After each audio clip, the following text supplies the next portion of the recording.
Food ব্লগারদের জন্য কি তোমার একটু উপকার হয়েছে না অপকার হয়েছে? তবু কিন্তু সেই ফুড ব্লগাররাই বদনামের ভাগিদার। ওরা ফ্রিতে খাচ্ছে, ওরা এই করছে, ওরা সেই করছে। তুই যাই কাজকর্ম করছো, তবু যদি তোমাকে একটা কথা বলতে চাই আমি, মানে জানতে চাই তোমার থেকে, যে কথাটা এরকমই যে মানে এখন তো সত্যি কথা বলতে সোশ্যাল মিডিয়া খুললেই মানে যদি কেউ বদনামের বস্তু হয়ে থাকে সেটা ফুড ব্লগার্সরা, ঠিক আছে? এই পরিস্থিতি চলছে এখন। তো এখন আমি তোমাদের থেকে জানতে চাচ্ছি,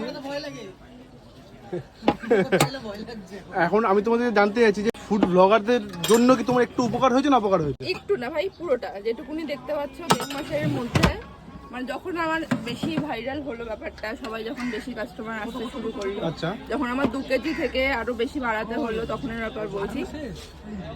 ভিডিও না বানিয়ে, যদি তোমরা ভিডিও না বানিয়ে যেতে, যদি না ছাড়তে, আমি এই দিনটা এই টাইমে যেতে পারতাম না, মানে পেতে একদম ইম্পসিবল ছিল। আচ্ছা আচ্ছা।